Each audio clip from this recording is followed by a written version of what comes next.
செல்வம் மதர்மன் YouTube channel அனைவருக்கும் என்னோட இனிய மாலை மற்றும் இரவு வணக்கம். மார்ச் மாதம் 24ஆம் தேதி இன்றைக்கான விரிவான மாலை வானிலை அறிக்கையாக சரியாக மாலை 6 மணிக்கு இந்த அறிக்கை என்பது பதிவு செய்யப்படுகிறது. இன்றைய வானிலை அறிக்கை பொறுத்தவரையில வரக்கூடிய ஏப்ரல் மாதம் மற்றும் மே மாதம் தமிழகத்தில் மழை எந்த அளவில் இருக்கும், ப்ரீ மான்சூன் சொல்லக்கூடிய கோடை மழை இந்த வருஷம் எந்த அளவில் பதிவாகும், இனி வரக்கூடிய நாட்கள்ல மழைப்பொழிவு எந்த அளவில் இருக்கும், ஐடி சிசட் தற்போது எங்கு இருக்கிறது, இந்த வருஷத்துடைய பருவமழை காலங்கள் எப்படி இருக்கும், தற்போதைய அப்டேட் எப்படி இருக்கு, இதெல்லாம் நம்ம பார்க்க போறோம். முதல்ல இந்திய அளவுல பார்க்கும்போது கர்நாடக மாநிலங்களில் நிறைய இடங்கள்ல மழை பெய்து கொண்டிருக்கிறது. மத்திய பிரதேசம், தெலுங்கானா மாநிலங்களிலும் மழை பெய்து, மத்திய பிரதேசத்தை காட்டிலும் தெலுங்கானா மற்றும் ஆந்திர பிரதேச மாநிலங்களிலும் இன்னும் சில மத்திய இந்திய பகுதிகளிலும் மழை பதிவாகி கொண்டிருக்கிறது. தற்போது கேரளா மாநிலத்திலும் சில இடங்களில் மழை பதிவாகி கொண்டிருக்கிறது. தமிழகத்தில் நீலகிரி மற்றும் கர்நாடக இளையோர பகுதிகளில் தமிழ்நாட்டிலையும் மழை பெய்து கொண்டிருக்கிறது. தற்போது நீலகிரி மாவட்டத்துடைய வடக்கு பகுதிகளில் மழை பதிவாகி கொண்டிருக்கிறது. இதுதான் தற்போதைய வானிலை அமைப்பு. வெப்பநிலையை பொறுத்த வரைக்கும் தமிழ்நாட்டில் பகல் நேர வெப்பநிலை அதிகபட்சமாக சில இடங்கள்ல 38 டிகிரி வரை பதிவாக இருக்கும்.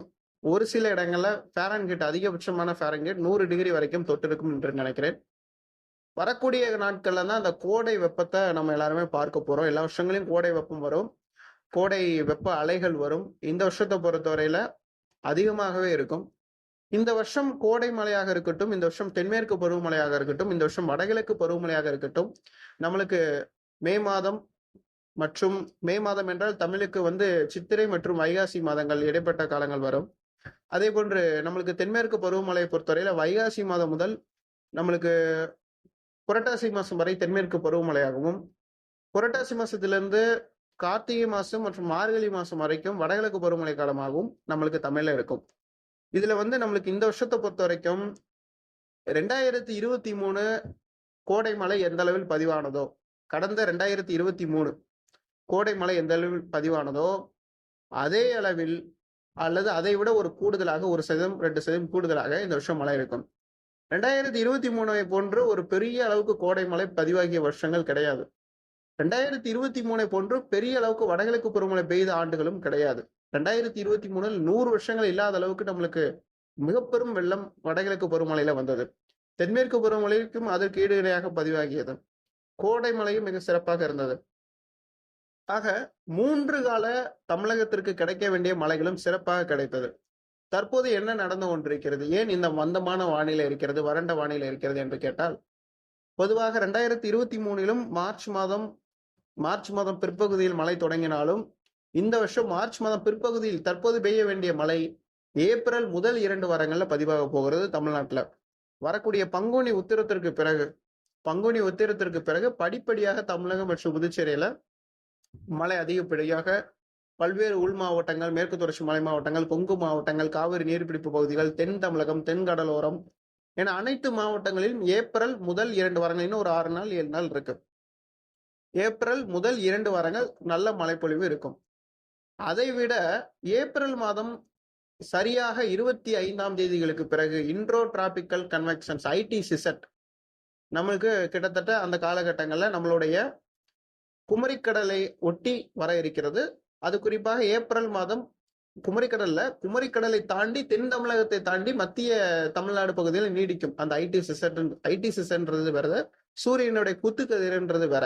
நான் சொல்றது ஐடி சிசட் குமரிக்கடல் பகுதியில் அந்த கெல்வின் அலைவு என்கின்ற மலையை உற்பத்தி செய்யக்கூடிய மேகத்திரள்கள், அதிகப்படியான மேக குவிதல்கள் மற்றும் மேகத்திரள்கள், அந்த மேகத்திரள்கள் வந்த பிறகு தமிழ்நாட்டில் இடியுடன் கூடிய மழை தொடர்ச்சியாக ஒரு 15 நாட்கள் ஏதோ வடகிழக்கு பருவமழை வந்தது போன்றுதான் மழை பெய்யும்.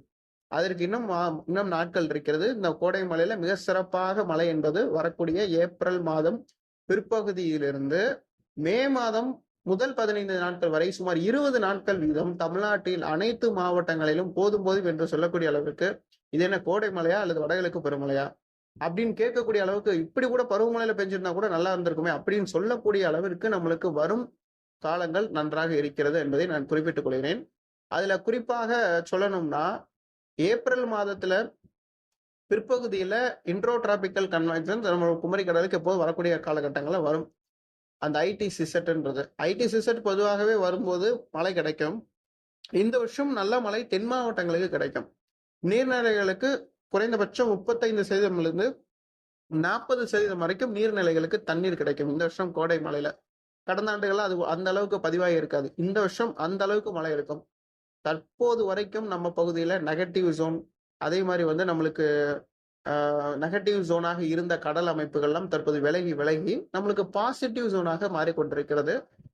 நம்ம இதை இப்ப நம்ம எக்ஸ்பிளைன் பண்றதுல உங்களுக்கு நான் ஸ்கிரீன்லேயே காமிச்சிடுறேன், வெயிட் பண்ணுங்க. இந்த ஸ்கிரீன்ல பாக்குறீங்க, தற்போது வந்து சுமத்ரா தீவு பகுதியிலிருந்து கடல் நீரோட்டம் எங்கு போய் கொண்டிருக்கிறதுனா அரபிக்கடலை நோக்கி போய் கொண்டிருக்கிறத நம்ம பார்க்க முடிகிறது. அதாவது எப்பயுமே இந்த பாசிட்டிவ் ஐடி வரப்போகிறது என்றாலே சுமத்ரா பகுதியில் கடல் குளிர்ந்து நம்மளுடைய அரபிக்கடலை நோக்கி அந்த வெப்பநிலை, சுமத்ராவுடைய வெப்பநிலை அரபிக்கடலுக்கு கொண்டு போகும். அங்கு பாசிட்டிவ் ஐடி உருவாகும். அதன் அடிப்படையில இந்த கடல் நீரோட்டங்கள் தற்போது மிக வேகமாக பயணிப்பதை நம்ம பார்க்க முடிகிறது. ஸோ வரக்கூடிய 2 பருவமழைகள், தென்மேற்கு பருவமழைக்காகவும் வடகிழக்கு பருவமழைக்காகவும் இந்த பக்கத்தில் இருக்கக்கூடிய வெப்பநிலையை தற்போது இந்த பக்கத்திற்கு எடுத்து செல்லக்கூடிய அமைப்பு நடந்து கொண்டிருக்கிறது. இதுவே 75% இந்த வருஷம் வடகிழக்கு பருவமழை நன்றாக இருக்கும் என்பதற்கான அறிகுறி தான். அதிலும் வேகமாக அதிகப்படியான நீரோட்டங்கள் செல்வதை நம்மளால் பார்க்க முடிகிறது. First one plus point. அதே போன்று ஐடி சிசெட்னு சொல்லுவோம்ல, அந்த ஐடி சிசெட் தற்போது எங்க இருக்கு அப்படின்னா, நான் உங்களுக்கு ரெட் கோட் போட்டு காட்டுறேன்.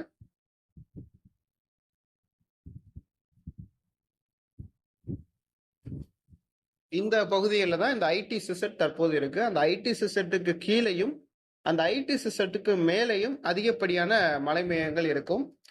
இந்த ஐடி சிசெட் நம்மளுக்கு வரக்கூடிய ஏப்ரல் 14ஆம் தேதிக்கு பிறகுதான் குமரிக்கடல் பகுதிக்கு வரும். இந்த பகுதியில வரும்போது இங்க கெல்வின் வேவ்ஸ் வந்து ஃபார்ம் ஆகும். கெல்வின் வேவ்ஸ் ஃபார்ம் ஆகிறதுனால ஓவரால் சவுத் இந்தியா ஃபுல்லாவே நம்மளுக்கு ரெயின்ஸ் வந்து இருக்கும். கெல்வின் வேவ்ஸை பொறுத்த வரைக்கும் நேர்கோட்ல, அதாவது அரபிக்கடலில் இருந்து சுமத்ரா தீவு வரைக்கும் இந்த கெல்வின் வேவ்ஸோடைய ஆக்கிரமிப்பு இருக்கும். இதனால இந்தியாவில் வந்து பாத்தீங்கன்னா சவுத் இந்தியாவில் நல்ல ரெயின் அண்ட் மான்சூன் வந்து ஃப்ரீ மான்சூன் வந்து நம்ம சவுத் தமிழ்நாட்டில இருந்து கோஸ்டல் ஏரியாஸ்ல இருந்து வெஸ்டர்ன் காட்ஸஸ்ல இருந்து எல்லா இடங்களையும் கிடைக்கும். சரி, நான் வந்து உங்களுக்கு புரியணுன்றதுக்காக தான் அந்த ரெட் கலர்ல கோடு போட்டு காட்டிட்டு இருக்கேன். ஸோ இது வந்து அப்படியே வந்து டிகிரி கணக்கில், அந்த லாக்டியூட் கணக்கில் எடுக்கிற அளவு கிடையாது. இந்த காலகட்டங்களில் இந்த அளவுல இங்க மேகங்கள் இருக்கும். சூரியனுடைய நகர்வுகள் ஒவ்வொரு ஆண்டுகளிலும் நம்மளுக்கு ஜூலை மாதம் வரை, ஜூலை மாதத்திற்குள் சூரியன் வட இந்தியாவுக்கு போயிடும். இந்த பகுதியில இருந்து இப்படி போயிடும், இங்க இருக்கும். அதே இது ஜூன் ஜூலைல இருந்து ஜூலை மாசத்திற்கு பிறகு அக்டோபருக்குள்ள சூரியனுடைய குத்துக்கதிர் இங்க வந்துடும், அப்படியே மேல இருந்து கீழே வரும். ஸோ இப்படி மேலே கீழே வர்றதுனாலதான் நம்மளுக்கு 2 பருவமழைகள் வருகிறது. இடையில கோடை வெப்பமும் வருகிறது தமிழ்நாட்டுல. நம்மளுக்கு ஐடி சிசெட் வந்து மேலே போகும்போதுதான் நம்மளுக்கு என்ன வருது, கோடை வெப்பநிலை வருது. அந்த ஐடி சிஸ்டம்னா என்ன, அதிகப்படியான வெப்ப அலைகள் இருக்கக்கூடிய ஒரு குத்துக்கதிர் அல்லது அலைவு, என்ன வேணாலும் நீங்க எப்படி வேணாலும் அதை எடுத்துக்கோங்க. அது மேல போகுது, மீண்டும் கீழே வருது. இதை தீர்மானிக்கிறது வந்து பூமி, சூரியனை சுற்றி வரக்கூடிய பூமி. சூரியன் அதே இடத்துலதான் இருக்கு. நீங்க எல்லாம் நினைக்கணும் சூரியன் மேல போகுது கீழே வருதுங்கிறாரு அப்படின்னா, சூரியன் ஒரே இடத்துலதான் இருக்கு. சூரியனை சுற்றி தான் பூமி வருகிறது. சூரியனை சுற்றி பூமி வரும்போதுதான் அந்த சூரியனுடைய குத்துக்கதிர் ஒவ்வொரு வருஷமும் நம்மளுக்கு ஜனவரி மாசத்துல இருந்து பிப்ரவரி மாசத்துல இருந்து கீழே இருந்து மேல போகுவதும், ஜூலை மாசத்துல இருந்து டிசம்பர் மாசம் வரைக்கும் மேலிலிருந்து கீழே வருவதும் வழக்கம்தான். இதனாலதான் நம்மளுக்கு 2 மான்சூன்ஸ் வருது. ஹை பிரஷர்ஸ் ஃபார்ம் ஆகுது. ஹை பிரஷர்ஸ் காரணமாக மான்சூன்ஸ் வந்து வருது. உங்களுக்கு புரிஞ்சிருக்கும். ஸோ நம்மளுக்கு கோடை வெப்பத்திற்கு பிறகு என்ன நடக்கிறது ஒவ்வொரு வருஷங்களிலும் உங்களுக்கு நல்லாவே தெரியும். கோடை வெப்பம் அதிகமாக இந்தியாவில் பதிவாகும் போது, இங்க வந்து அதிகப்படியான வெப்பநிலை இருக்கும் போது, கோடை வெப்பம் வந்துச்சுன்னா மே மாசத்துல அதிகமா இருக்கும். ஜூன் மாசம் வரை, ஜூலை மாசம் வரை வட இந்தியாவில் ரொம்ப அதிகமான வெப்பநிலை இருக்கும். அப்ப அந்த வெப்பத்தை குறைப்பதற்காக இங்க ஹை பிரஷர், இந்தியன் ஓஷன்ல ஹை பிரஷர் இருக்கும். மடகாஸ்கர் வழியா இந்த விண்டு நம்மளுக்கு சவுத் வெஸ்ட் மான்சூனா வருது. ஸோ உங்களுக்கு புரியும் நினைக்கிறேன். இப்ப நம்மளுக்கு செப்டம்பர் மாசத்துக்குள்ள அதிகப்படியான மழை பெய்யுது இந்த சவுத் வெஸ்ட் மான்சூன்னால. மறுபடியும் வந்து நம்மளுக்கு இங்க தமிழ்நாடு ஹீட் ஆகுது, இந்தியன் ஓஷன் ஹீட் ஆகுது, மடகாஸ்கர்லாம் ஹீட் ஆகுது. அப்ப அதிகப்படியான வெப்பநிலை இங்க உயர்வதன் காரணமாக மேலே சென்ற சூரியனுடைய குத்துக்கதிர் கீழே வந்து விட்டதன் காரணமாக இங்கிருந்து நம்மளுக்கு வடகிழக்கு பருவமழை வருகிறது. நம்மளுக்கு அக்டோபர், நவம்பர், டிசம்பர், ஜனவரி மந்த் வரைக்கும் வடகிழக்கு பருவமழை வருகிறது.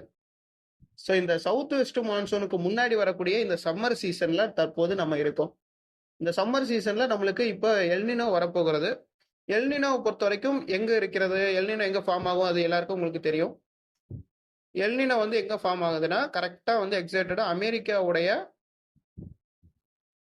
இந்த பகுதியில இருந்து இந்த பகுதிக்குள்ள எல்னினோ ஃபார்ம் ஆகும். இன்னும் குறிப்பாக சொல்லணும்னா ஒரு கோடு போட்டு காமிச்சிடுறேன். இங்கேயும் இதே மாதிரிதான். அதாவது நம்மளுக்கு அரபிக்கடல் எப்படியோ எப்படி நம்ம சுமத்ராவில இருந்து வெப்பம் கடத்தி கொண்டு போகிறதோ அதே மாதிரி எல்னினோ காலகட்டங்களில் வெப்பநிலை நம்மளுடைய பிலிப்பைன்ஸ் மற்றும் நம்மளுடைய வெஸ்ட் அரபிக் சீல இருந்து வெஸ்ட் பசிபிக் சீல இருந்து வெஸ்ட் பசிபிக் சீல இருந்து ஈஸ்ட் பசிபிக் சீயை நோக்கி நகரும். இந்த வெஸ்ட் பசிபிக் சீல இருந்து ஈஸ்ட் பசிபிக் சீயை நோக்கி அந்த வெப்பநிலை நகர்கின்ற அமைப்பு தான் எல்னினோன்னு சொல்றோம். இந்த எல்னினோ காலகட்டங்களில் வெப்பம் வந்து கடத்துமா அப்படின்னு கேட்டீங்கன்னா கடத்தாம ஒரே இடத்துல நின்றும். அதாவது இன்னொரு பர்டிகுலர் விஷயமும் சொல்லலாம், அது நிறைய பேருக்கு புரியாது. இப்படி போய் இப்படி வர்றதும் அல்லது இப்படி போய் இப்படி வர்றதும் ரெண்டுத்துக்கும் பெரிய அளவுக்கு வித்தியாசம்லாம் இல்லை. இதுல வந்து கடல் வெப்பநிலை ஒரு கடல் பகுதியிலிருந்து இன்னொரு கடல் பகுதிக்கு நகர்வதை தான் நம்ம லானினோ, எல்னினோ, நியூட்ரல், அதே மாதிரி positive ID, strong positive ID, negative ID, இதெல்லாம் நம்ம சொல்றது. இப்போ இந்த வருஷம் ஸ்ட்ராங் எல்னினோ, இந்த எல்னினோ வந்து இங்கதான் ஸ்ட்ராங்கா இருக்கும். இதான் இங்க வெப்பம் அதிகமா இருந்தா இந்த இடத்துல வெப்பம் அதிகமா இருந்தா இது ஸ்ட்ராங் எல்னினோன்னு சொல்லுவோம். இதுவுமே ஒரு இன்ட்ரோட்ராபிக்கல் ஜோன்ல வரக்கூடிய ஒரு பகுதி தான், ஈக்குவேட்டார் பகுதியை ஒட்டி. என்ன சொல்லணும்னா சூரியனுடைய குத்துக்கதிர் தற்போது எங்க இருக்கிறது அதை நான் இப்ப உங்களுக்கு லைவா ஷோ பண்றேன். சூரியனுடைய குத்துக்கதிர் இன்று எப்படி இருந்தது, அதாவது காலை 7:15க்கு சூரியனுடைய குத்துக்கதிர் இப்படிதான் நகர்ந்திருக்கிறது. 9:45, 10:15, 10:30, 11 மணி, 12 மணி, மதியம் 1 மணி, 2 மணி, 3 மணி, 4 மணி வாக்குல இப்படிதான் போகுது. ஸோ அப்ப எக்ஸைட்டடா வந்து சூரியனுடைய குத்துக்கதிர் சூரியனுடைய குத்துக்கதிர் இங்க இருக்கிறது. இதுவே இந்த டேட் அப்படியே நான் மாத்திக்கிறேன். ஏப்ரல் 14ஆம் தேதி நான் இங்க மென்ஷன் பண்றேன். ஏப்ரல் 14ஆம் தேதி டைம் தேவையில்லை, ஏப்ரல் 14ஆம் தேதி நம்ம அப்டேட் பண்ணியிருக்கோம். ஏப்ரல் 14ஆம் தேதி பார்த்தோம்னா ஜூம் பண்ணி உங்களுக்கு காமிச்சிடுறேன். கரெக்டா கன்னியாகுமரி கிட்ட வந்துடும் ஏப்ரல் 14ஆம் தேதி. ஸோ இதுவே இன்னொரு உங்களுக்கு இன்னும் புரியுற மாதிரி தெளிவாக சொல்லணும்னா டேட்டை இன்னும் மாற்றி மந்த்தை மாற்றிடலாம். செப்டம்பர் மந்த் அண்ட் செப்டம்பர் மந்த்தில் ஜூலை மந்த் உங்களுக்கு இப்போ ஷோ பண்ணுறேன். ஜூலை மந்த் பாருங்க,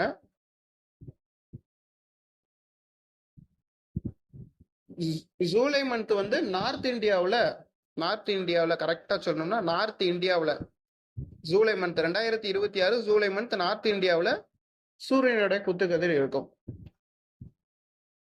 அதே 2026 வரக்கூடிய 2026 டிசம்பர் மந்த் பார்த்தோம்னா சூரியனுடைய குத்துக்கதிர் ஆஸ்திரேலியாவை இந்த மாதிரி நம்ம மடகாஸ்கர் கிட்டே இருக்கும் அப்படின்னு எடுத்துக்கலாம். இது வந்து எக்ஸைட்டடா இந்த இடத்துல தான் இருக்குன்னு சொல்லல, மேலே கீழே இருக்கும். டிசம்பர்ல கீழே இருக்கு, ஜனவரி வரைக்கும் கீழே இருக்கு, ஜூலை மந்த்ல மேல போயிருது, ஜூலை மந்த்ல மேல பீக்குக்கு போயிடும், ரொம்ப ஹிமாலயாஸ் கிட்ட தாண்டி போகும். ஸோ அந்த அளவுல எடுத்துக்கோங்க. அதாவது ஜூலை மந்த்ல நான் உங்களுக்கு என்ன விளக்கமா காட்டுறேன். 2026 ஜூலை மந்த்ல ஏற்கனவே காமிச்ச மாதிரி இப்ப ஜூலை மந்த்ல மேல இருக்கு, டிசம்பர் மந்த்ல கீழே இருக்கு சூரியனுடைய குத்துக்கதிர். ஸோ இந்த ரெண்டு அமைப்புகளின் காரணமாக தான் நம்மளுக்கு இரண்டு பருவமழைகள் அதற்கு இடையில ஒரு கோடை மழையும் இதுல பருவந்தவரியும் மழை பதிவாகும். இதற்கு பருவந்தவரி மழை பதிவாகிறதுக்கான காரணம் எம்ஜிஓவா இருக்கலாம், கெல்வின் வேவா இருக்கலாம், அயோடிக் பாசிட்டிவ் அயோடியாக இருக்கலாம், அல்லது நெகட்டிவ் அயோடியாக இருக்கலாம். எப்படினாலும் பாசிட்டிவ் அயோடி இருந்தால் தான் மழை கிடைக்கும். அந்த பருவம் தவறி கூட இதெல்லாம் நம்மளுக்கு புரிந்து கொள்ளணும், நீங்கலாம் தெரிஞ்சுக்கணுன்றதுக்காக தான் இவ்வளவு விளக்கத்தோட நான் இன்னைக்கு இந்த ரிப்போர்ட் குடுக்குறேன். என்னுடைய புரிதல் உங்களுக்கு எந்த அளவுக்கு உங்களுக்கு புரிஞ்சிருக்குன்னு தெரியல. நான் இது போன்று பல்வேறு தரப்பட்ட ஆய்வுகள் இது கிடையாது. இது மாரி நூற்றுக்கணக்கான ஆய்வுகளுக்கு பிறகு தான் ஒவ்வொரு அறிக்கையும் நம்ம சமர்ப்பிக்கிறோம். அதன் அடிப்படையில இந்த வருஷம் தீவிரமான கோடை மழை, மிக அற்புதமான ஒரு கோடை மழை வருகின்ற ஏப்ரல் மாதம் 25ஆம் தேதியிலிருந்து மே மாதம் 15க்குள்ளேயோ அல்லது மே 20ஆம் தேதிக்குள்ளேயோ பதிவாக போகிறது. இந்த வருஷம் புயல்கள் இருக்குமா? இருக்கலாம். எல்னினோ ஆண்டுகள்ல புயல்கள் இருக்கும். கோடை காலத்துல புயல்கள் வரும். அது வங்கதேசமோ, ஒடிஷாவோ நோக்கி நகரலாம். அதோடைய தட்ப வெப்பநிலை, கடல் சார்ந்த நிலைகளை ஒப்பிட்டு தான் நம்ம பேசணும். ஆந்திரா, ஒடிஷா, அதே மாதிரி மேற்கு வங்கம், கொல்கத்தா, வங்கதேசம், மியான்மர் இது போன்ற நாடுகளுக்கு புயல்கள் வாய்ப்புகள் கோடை காலத்துல அதிகம். புயல்களுக்கு முன்னாடி தமிழ்நாட்டுல இந்த வருஷம் நம்மளுக்கு சுழற்சி மலைகள் இருக்கா அப்படின்னு கேட்டீங்கன்னா, எப்பவுமே கோடையில மழை அதிகமா கிடைக்கணும்னா சுழற்சி வரணும், காற்று சுழற்சி வரணும். அந்த காற்று சுழற்சியை பொறுத்தவரையில இந்த வருஷம் நம்மளுக்கு ஏப்ரல் மாதம் 20ஆம் தேதிகளுக்கு மேல தீவிரமாக தமிழகத்துல வந்து வளிமண்டல மேலடுக்கு சுழற்சியாக அமைப்பை பெற்று கோடை மழையை தீவிரமாக கொடுக்கும்னு எதிர்பார்க்கலாம். சார், எப்பனாலுமே ஏப்ரல் 25ஆம் தேதிக்கு மேல சொல்றீங்க, மே 20ஆம் தேதி வரைக்கும் சொல்றீங்க. ஆனா அதற்கு முன்கூட்டி மழை இருக்குமான்னு கேட்டீங்கன்னா கண்டிப்பாக மழை இருக்கும். ஏப்ரல் முதல் வாரத்திலிருந்து ஏப்ரல் 15 வரைக்கும் ஒரு தீவிரமான சுற்று இருக்கிறது. அதன் பிறகு ஏப்ரல் 25ஆம் தேதியிலிருந்து மே 20க்குள்ள 2வது சுற்று தீவிரமாக இருக்கிறது. இந்த 2 சுற்று மழைகள்லயே இந்த வருஷம் ஒரு வடகிழக்கு பருவமழை போன்று ஒரு மழையை கொடுத்து விட்டு போகும்.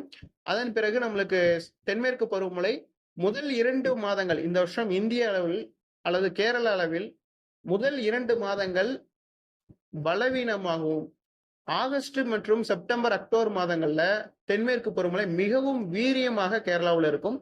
இந்த வருஷம் கேரளாவில் தென்மேற்கு பருவமழை இயல்பை விட அதிகமாக கிடைக்கும். அதே போன்று தமிழ்நாட்டிலும் இந்த வருஷம் தென்மேற்கு பருவமழை மிக அதிகமாக இருக்கும். இதுல கன்னியாகுமரி மாவட்டம்னா மிக அதிகப்படியான மழை எதிர்பார்க்கலாம். வரக்கூடிய நாட்களை பொறுத்த வரைக்கும் இன்னும் ஒரு 6லிருந்து 7 நாட்களுக்கு தமிழ்நாட்டில் ஒரு வறண்ட வானிலை என்கின்ற அமைப்பு இருக்கிறது. அந்த நிலையும் விலகிய பிறகு படிப்படியாக ஏப்ரல் முதல் வாரத்திலிருந்து மழை அதிகரிக்கும். மார்ச் 24 இன்று இன்னும் ஒரு 6லிருந்து 7 நாள் மட்டுமே பொறுமையாக இருங்க. அதுக்கு பிறகு ஆட்டோமேட்டிக்கா கிளைமேட்லாம் மாறி உங்களுக்கு நல்ல ரெயின் இருக்கு. விவசாயிகள் அதுக்கு தகுந்த மாதிரி விவசாய பணிகள் பண்ணுங்க. சூரியகாந்தி, மானாவாரி விவசாயம் இதெல்லாம் பண்றவங்க இந்த வருஷம் பண்ணீங்கன்னா மிக சிறப்பான அறுவடை பண்ணலாம். நன்றி, வணக்கம்.